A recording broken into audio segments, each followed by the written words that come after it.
الله صحي من النوم. بسم الله. نعسان. لا مو نعساني، مو كيفها هلا بتصحى. زيارة سريعة من الأعمام عصوم مقداد وجاد وإياد لرايا الوليد مقداد منذ قليل. السلام عليكم ورحمة الله. منذ قليل ظهرت رايا الوليد مقداد على حساب عمها عصوم مقداد، رايا الحفيدة الأولى لعائلة مقداد، والتي تبلغ اليوم تقريبا أسبوعين، والتي بدت بملامح ظاهرة عن ضيق قبل منذ لحظة ولادتها. فظهرت رايا وكأنها تشبه أبيها الوليد بشكل كبير جدا. أيضا قال بعض الجمهور بأن رايا تجمع بين ملامح الوليد وملامح نور. أما عن آراء معظم العائلة فهي ترى أيضا بأن رايا تجمع بين ملامح الوليد وملامح نور.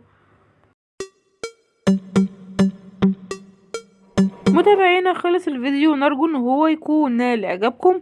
شكرا لكم على المتابعة، والى اللقاء في فيديو اخر جديد ان شاء الله، ودمتم في امان الله، والسلام عليكم ورحمة الله وبركاته.